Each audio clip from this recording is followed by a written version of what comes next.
Hi everyone. This is our final video on the simple linear regression price odometer application. And in this video, we're going to examine the final 3 items on the linear regression guidelines sheet. So those 3 items are all about predictions. First of all, choose an appropriate value of the predictor variable and use the regression equation to construct a point estimate of the response. And then the final 2, 7 and 8, are about constructing what are called interval estimates of the response for a particular value of the predictor. All right, so the situation again, we've got price and odometer, and we are trying to predict the price of a used vehicle from the odometer reading. The predictor variable is the odometer reading. What we're predicting is the response, the vehicle price. The first item of these predictions, so we've already decided that, and this is important, we've already decided that there is a relationship. We've already constructed the regression model, and I'll go back and we'll look at the regression. I'll pull up StatCrunch in a second. But once you have a model that's valid, we've constructed it, you can actually start making predictions with it. That's the whole goal of regression. Here's the information that we got from StatCrunch. We constructed a simple linear regression model. We got some values up here. Let me bring up my pen. And okay, so in the linear regression output, we have our equation right there, which I've rewritten. Remember, what you're trying to predict is y hat. That is our price. And I rounded to 3 decimal places. The odometer reading is my x variable. This is the odometer. And it's just a linear equation. It's just a line. Y hat, what we're trying to predict is our price. So our y hat. And we got a graphic. We got a picture of this image here. All right, so the first prediction we're trying to make is called a point prediction. This is item number 6 on the regression guidelines. So it's for a particular value of the predictor variable, for a particular odometer reading, in other words, if appropriate. Now, if appropriate means that this value is in the observed range. So we observe odometer readings from about maybe 18 down to about maybe 48 based upon this model. So that's the data that I have. Supposing someone drove into my car lot with a odometer reading of 150,000. Would this model be useful in predicting? Well, 150,000 is way up the scale. I don't have any data. I don't know what happens. 150,000, I would expect to be a sort of a broken down vehicle. So it's not appropriate to make a prediction outside of this range. We want to do something called interpolate,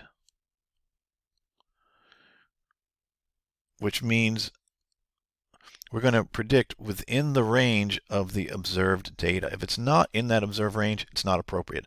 30,000 is, as my mom would say, smack dab in the middle, and 30,000 is here, and all you're doing geometrically, you've got this regression line.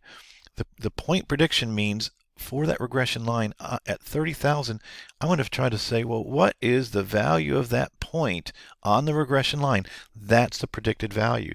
You can kind of scoot over here to the y. That looks like it's between about 15,000 and 15,500. How do you actually find that? Well, what you can do is a value of a line. What's the value of the line at x equals 30? All you can do is plug in x equals 30 into your regression model. So if I plug in x equals 30, remember that this is 0.67 times x. The order of operations says do that multiplication first. So I have 17.249 minus, and again, I would do this multiplication right there first. When you do that, you get 15.239 as your predicted value. Remember, we said it's somewhere between 15 and 15.5. And our units are in thousands of dollars. So if someone drives in, has a vehicle that has 30,000 miles on the odometer, this model will predict that its price is $15,239. Now that's a single value. This is why it's called a point prediction. The final 2 estimates And the final two regression options are called interval estimates. And there's two of them. Notice that they're distinguished by the name. So I've got for an appropriate value, again, for values that are within the observe of what we, in the range of what we observe, we can construct a 95% prediction interval or a 95% confidence interval for the mean. So that's a slight difference. Now, a little rationale for, well, again, why do you do that?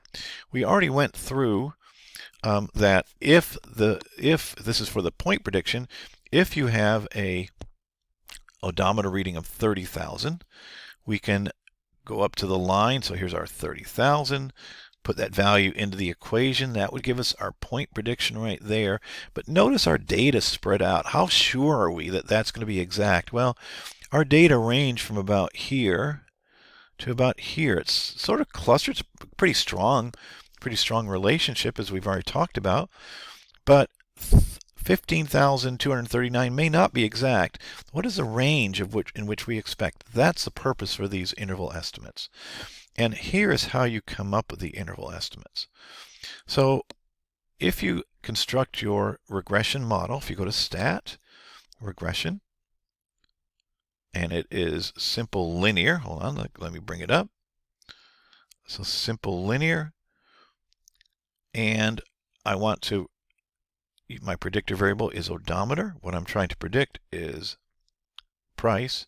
Someone actually wrote in and asked, what's the I1 and I2? Those are other features, like maybe I1 is, does the car have a sunroof? That might increase the value and so forth. So we want to make a prediction. So if we scroll down and notice on StatCrunch, you can predict the value of y. We want to predict the value of y when x is 30,000, which is in thousands, that's 30. And when you do that in compute, it regenerates your StatCrunch output. But look what it does at the bottom of that. It comes up with these predicted values. And in these predicted values, you've got the predicted value of y, which we already came up with, the 15,243, but it gives you these two interval estimates, the CI for the mean, the PI for essentially for a single value. So let's talk about what those mean. Let's go back to our PowerPoint, and here is the copy of what I just came up with, and we've got two interval estimates. The point estimate is right there. That's just putting 30 into the line. The prediction interval, which is the first one I will talk about, is right here. And what does that prediction interval mean? Okay, the prediction interval is essentially a confidence interval for a single value. If I have a single car that comes onto my car lot, what do I predict is its value from this model? So the prediction interval goes from 14,000, essentially 14.589. But remember, that units are in thousands of dollars, to 15,896. So that prediction interval says that we're 95% confident that a single vehicle with an odometer reading of 30,000 miles, remember X is 30, odometers in thousands of miles. So if a single vehicle with an odometer reading of 30,000 miles, the price will be between, and just round these to thousands, $14,589.07 and $15,896.74. The final prediction interval is, remember that, and we've done this in the past, individual values can be sort of more variable. If I want to be more certain of what the value is, and it looks like I have an error here, oh my gosh, I have to, I'm going to correct that. I'm not going to restart this, but I'm going to correct this. And I'm just checking to see how closely you're watching the videos. There you go. And there you go. We'll fill those in a second. So if the question is, what is the average price that one can expect to receive for all vehicles that have a odometer reading of 30,000 miles? Let's sort of think of the Kelly Blue Book. It's not it's not giving you a prediction for your vehicle. It's giving you an average prediction for all vehicles. What's the range that I can expect to receive from my car? So that is the 95% confidence interval for the mean.